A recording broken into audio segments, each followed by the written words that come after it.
UP की सियासत में बाहुबली मुख्तार अंसारी किसी पहचान के मोहताज नहीं है। अपराध की दुनिया से ठेके, पट्टे, विवादित जमीन जायदादों पर कब्जा करने के साथ रॉबिनहुड की छवि बनाने वाले मुख्तार अंसारी को गैंगस्टर एक्ट में 10 साल की सजा हुई है। यूपी में गाजीपुर की एमपी एमएलए कोर्ट ने 29 अप्रैल को गैंगस्टर के एक मामले में मुख्तार अंसारी और उनके बड़े भाई अफजाल अंसारी को दोषी करार दिया। 30 साल पहले राजनीति में कदम रखने वाला मुख्तार यहां तक कैसे पहुंचा, आइए जानते हैं। नमस्कार, आप देख रहे हैं आज की खबर। मैं हूं आपके साथ रागिनी सिंह। गाजीपुर की मऊ विधानसभा सीट से लगातार 5 बार यूपी विधानसभा का सफर तय कर चुके मुख्तार अंसारी जेल से ही चुनाव जीतता रहा है। फिलहाल वो जेल में ही बंद है और ये चुनाव उन्होंने लड़ने से मना कर दिया है।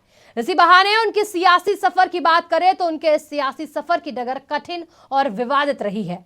विरासत में सियासत तो उसे मिली, लेकिन उन्हें यहां पहुंचने के लिए जरेआम की दुनिया से होकर आना पड़ा। असल में मुख्तार अंसारी का ताल्लुक गाजीपुर के सम्भ्रात मुस्लिम परिवार से है। इनके दादा भारतीय राष्ट्रीय कांग्रेस के अध्यक्ष भी रहे। वहीं इनके नाना सेना के अधिकारी थे जो महावीर चक्र से सम्मानित हुए। लेकिन मुख्तार अंसारी की आपराधिक फहरिस्त उनके पारिवारिक कीर्ति पर भारी है।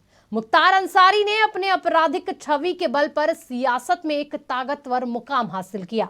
1996 में पहली बार बहुजन समाज पार्टी के टिकट पर मऊ विधानसभा चुनाव लड़ा और जीत हासिल कर विधानसभा पहुंचे। इसके बाद राजनीतिक गलियारे में बाहुबली मुख्तार अंसारी की तूती बोलने लगी। मऊ विधानसभा क्षेत्र में मुख्तार के नाम का सिक्का चलता था, तभी तो उन्होंने 3 विधानसभा चुनाव जेल में बंद रखकर जीत लिया। मुख्तार अंसारी ने साल 2002, 2007 और 2012 के साथ 2017 में जीत हासिल की। इस दौरान मुख्तार सपा, बसपा, अपना दल जैसे अलग अलग दलों का चक्कर लगाने के बाद अपनी पार्टी का गठन कर बैठे।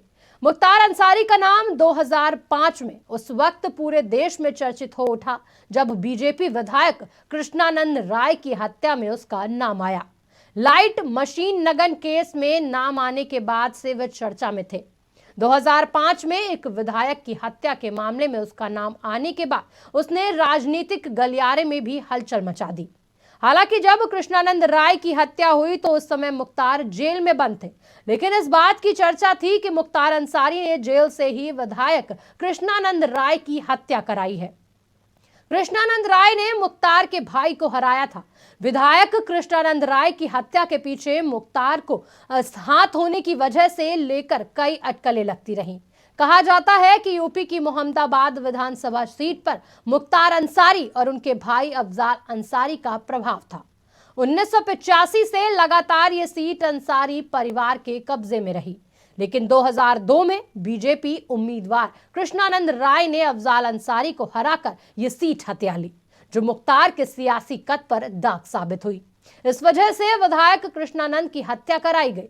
बसपा से चुनाव जीतने के बाद मुख्तार का सियासी कद इतना बढ़ गया कि वो पार्टी के टिकट बंटवारे में भी हस्तक्षेप करने लगे। इस दौरान बसपा में टिकट बंटवारे को लेकर बसपा सुप्रीमो से भी उनकी कड़वाहट सामने आई। इसके बाद उन्होंने कौमी एकता दल का गठन किया और चुनाव में जीत हासिल की। बाद में बसपा में ही इस पार्टी का विलय हो गया। वहीं इस चुनाव में उनका बेटा मऊ सीट से सपा गठबंधन के टिकट पर चुनाव लड़ रहा है। आपको बता दें कि जानकार बताते हैं कि मुख्तार अंसारी को भले ही गरीबों का मसीहा कहा जाता हो, लेकिन गजल होटल का निर्माण कब्रिस्तान की जमीन पर अवैध रूप से हुआ था, जिसका नतीजा ये रहा कि वो और उसका परिवार आज तक परेशान है। आज मुख्तार अंसारी, उसका बड़ा बेटा और विधायक अब्बास और बहू निकत जेल में है। बीबी अफसा बेगम और अब छोटा बेटा उमर फरार चल रहा है, जबकि गजल होटल के साथ कई अन्य प्रॉपर्टीज पर बुलडोजर चल चुका है और वे सभी सीज हो चुकी हैं। और अब मुख्तार और उसके बड़े भाई अफजाल दोनों को गैंगस्टर एक्ट में सजा मिल चुकी है। और इसके बाद अब देखने वाली बात होगी कि अफजाल की सांसदी जाती है, क्योंकि राजनीतिक गलियारों में हलचल काफी तेज हो गई है। फिलहाल मुझे दीजिए इजाजत और आप देखते रहिए आज की खबर।